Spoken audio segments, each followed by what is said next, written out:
Hey guys, ನಮಸ್ಕಾರ. ಇದು continuation vlog 3. So ಇದರಲ್ಲಿ ಅಭಿಷೇಕ ಹಾಗೂ ಅಲಂಕಾರ ಮುಂದೆ ಏನಾಯಿತು ಅಂತೆಲ್ಲ ಇದು ಲಾಸ್ಟ್ ವ್ಲಾಗ್ ಆಗಿರುತ್ತೆ.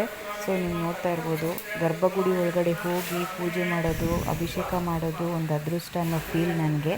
ನಿಮಗೂ ಹಾಗೆ ಅನಿಸುತ್ತಾ?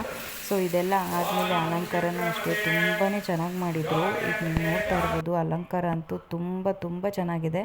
ನನಗಂತೂ ತುಂಬಾ ಇಷ್ಟ ಆಯಿತು. ನಿಮಗೂ ಹಾಗೆ ಅನಿಸಿದರೆ ಕಮೆಂಟ್ ಮಾಡಿ. ಇದಾದಮೇಲೆ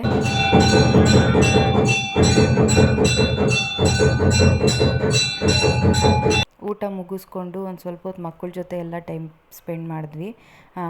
ಊಟನೂ ಅಷ್ಟೇ ತುಂಬ ಚೆನ್ನಾಗಿ ಮಾಡಿಸಿದ್ರು. ಆ್ಯಂಡ್ ಮಕ್ಕಳು ಅಷ್ಟೇ ತುಂಬ ಚೆನ್ನಾಗಿ ಆಟ ಆಡಿಕೊಂಡು ಇದ್ದರು. ಹಾಗೆ ನಮ್ಮ ಆಂಟಿದು ಬರ್ಡೇ ಇತ್ತು, ಹಿಂದಿನ ದಿನ ಬರ್ಡೇ ಇತ್ತು. ಸೊ ಎಲ್ಲರೂ ಸೇರ್ತೀವಿ ಅಂತ ಕೇಕ್ ಅಲ್ಲಿಗೆ ತಂದು ಕಟ್ ಮಾಡಿಸಿದ್ವಿ. ಆಂಟಿಗೂ ಅಷ್ಟೇ ತುಂಬಾ ಖುಷಿ ಆಯಿತು. ಸೊ ಈ ಕೇಕ್ ಕಟ್ಟಿಂಗೆಲ್ಲ ಮುಗಿಸ್ಕೊಂಡು ನಾವು ಹೊರಟಿದ್ದು ಅಲ್ಲೇ ಮುಂದೆ ಒಂದು 2 ಕಿಲೋಮೀಟರ್ಸ್ ರೇಡಿಯಸಲ್ಲೇ ಬಸವಣ್ಣನ ದೇವಸ್ಥಾನ ಸಿಗುತ್ತೆ.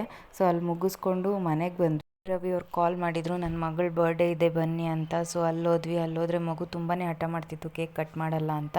ಭೈರವಿ ಅವರೇ ಕಟ್ ಮಾಡಿದ್ರು. ಇವತ್ತಿನ ವ್ಲಾಗ್ ಇದಾಗಿರುತ್ತೆ. ಹೀಗೆ ಸಪೋರ್ಟ್ ಮಾಡ್ತಾ ಇರಿ. Thank you for watching. Love you all.